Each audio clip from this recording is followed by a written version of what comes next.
All right, strap in, everybody. Today we are taking a deep dive into a medical mystery that feels straight out of a Cold War spy novel. Ooh, I like that. Yeah.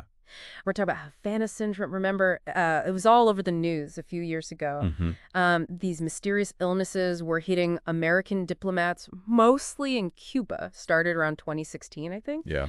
And the symptoms, I mean, they were just all over the place, right? Headaches, Oh, dizziness, yeah. And fatigue. fatigue, nausea.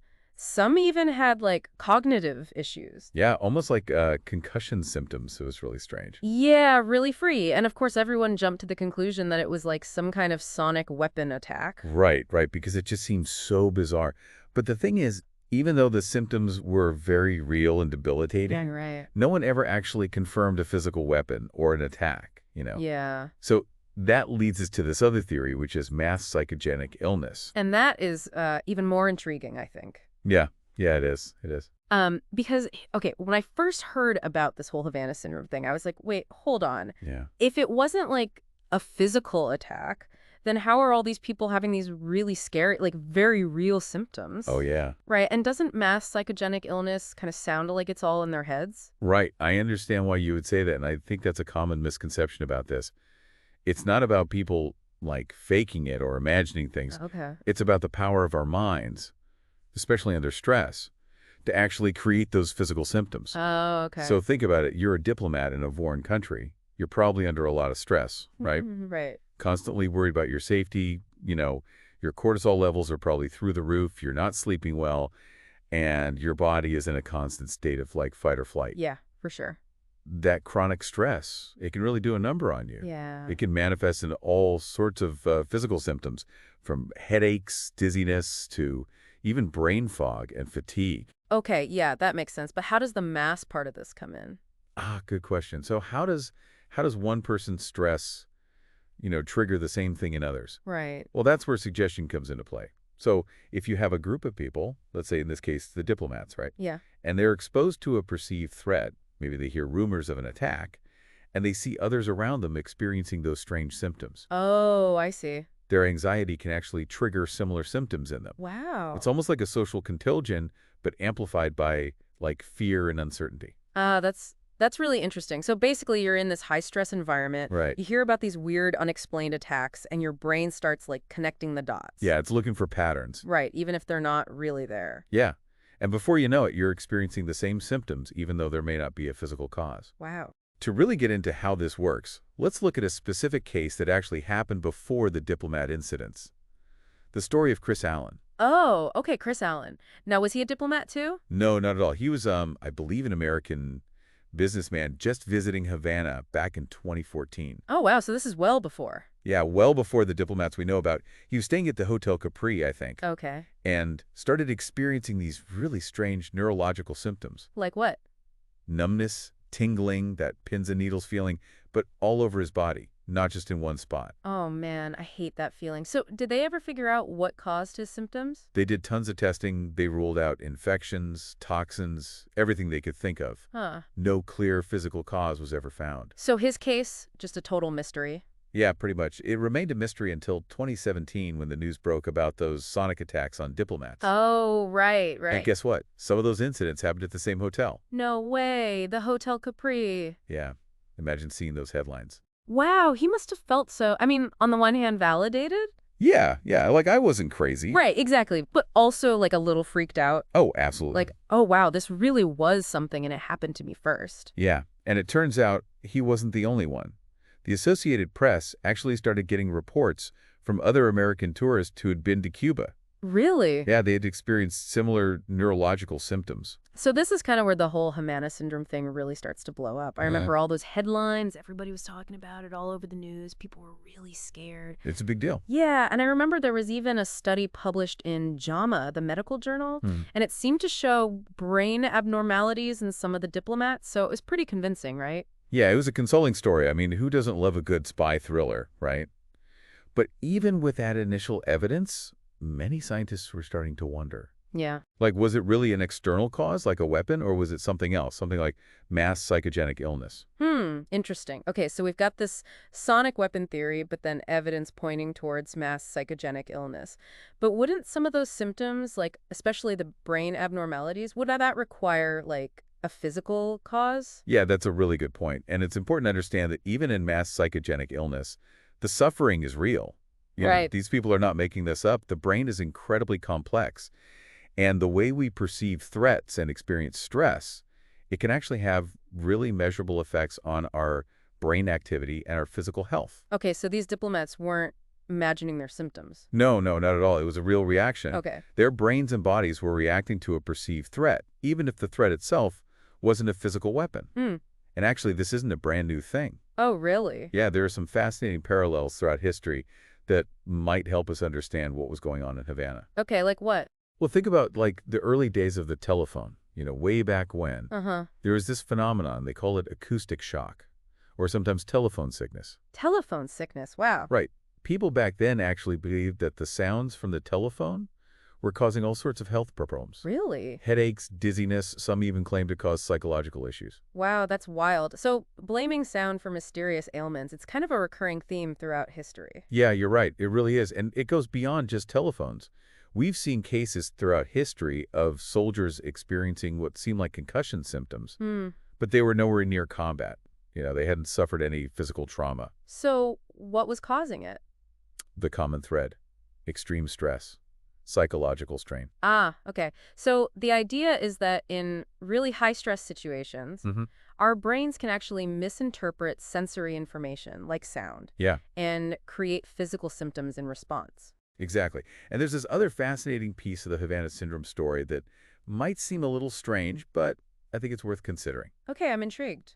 Lay it on me. Insects. Insects, hold on. How do bugs fit into all of this? Well, the authors we've been looking at, they actually found that the sounds of crickets and cicadas in Cuba might have played a role in triggering some of those Havana Syndrome cases. Wait, crickets and cicadas? Are you serious? I know, right? Sounds a little out there. But think about it. Certain insect sounds, especially at those higher frequencies, can be pretty intense. Yeah. And they can be annoying. Yeah. So if you're already on edge, worried about your safety, and you're kind of expecting some sort of sonic attack, Yeah. it's not that hard to imagine how you might misinterpret those sounds as something more threatening. Right. Your brain is primed for a threat, so it latches onto anything unusual. Exactly. And then that fear and uncertainty just feeds into the physical symptoms. It's like a perfect storm for mass psychogenic illness to take hold.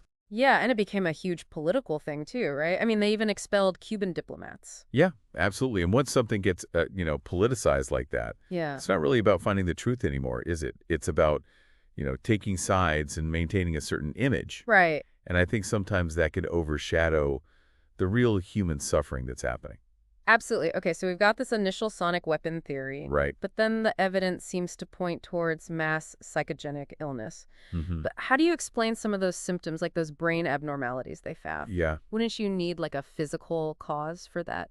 that's a great question. And it's important to remember, even with mass psychogenic illness, the suffering is 100% real. Right. The brain is incredibly complex, and the way we perceive threats and experience stress, it can have very real, measurable effects Yeah. on our brain activity and our physical health. So just to be clear, these diplomats weren't imagining their symptoms. Not at all, no. It was a real physical reaction. Okay. Their brains and bodies were reacting to a perceived threat, even if that threat wasn't a physical weapon. And this kind of thing, it's not a new phenomenon, There are actually some pretty interesting parallels throughout history. Really? Yeah. Like what? Well, think about, like, the early days of the telephone. Okay. Back when it was this brand new technology. There was this thing, they called it acoustic shock, Huh. or sometimes telephone sickness. Telephone sickness. Wow. People actually believed that the sounds from the telephone were causing all sorts of health problems. What? Really? Oh, yeah. Headaches, dizziness, you name it. Some even thought it was causing psychological issues. Wow. So blaming sound for mysterious ailments, that's a pretty common theme throughout history, huh? You're absolutely right. It pops up again and again. It goes beyond telephones, too. There's a bunch of documented cases of soldiers who experienced what seemed like concussion symptoms. Okay. But these guys, they weren't even near combat. They hadn't suffered any physical trauma. So what was going on? Well, the common thread: Extreme stress, psychological strain. Interesting. So in these really high-stress situations, Right.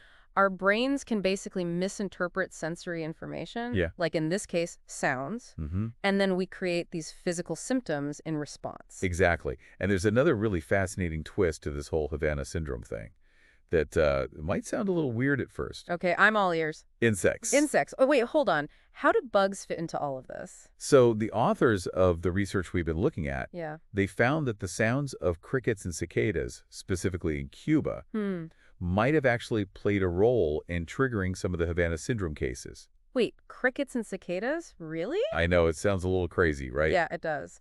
But think about it. Some insect sounds, especially at those higher frequencies, they could be pretty intense. Yeah, true. And, let's be honest, kind of annoying. Yeah.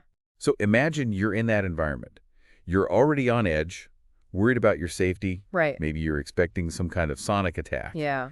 It's not that hard to see how you might misinterpret those sounds as something a lot more threatening. Right. Yeah, I can see that. So your brain's kind of primed for a threat, so Yeah. it just latches onto anything that seems unusual or out of place. Exactly. And then I guess that fear and uncertainty just makes those physical symptoms even worse. Yeah, it creates this perfect storm for mass psychogenic illness to take hold. It really is amazing the power of our minds over, our bodies. It is. We're not just passively taking in information all the time. Yeah. We're always filtering it, interpreting it based on our past experiences, our beliefs, Right. how we're feeling at that moment. And when we feel threatened or uncertain, that's when things can get really distorted. Yeah, absolutely. So, are we basically saying that these diplomats and Chris Allen, they just imagined their symptoms? Was it all in their heads? No, not at all. I think it's important to be very clear about that. The symptoms were absolutely real. They were suffering. Yeah. But the root cause wasn't a weapon or some kind of external attack. It was much more about stress, Right. suggestion, and the brain's ability to actually create physical sensations when it feels threatened. Wow.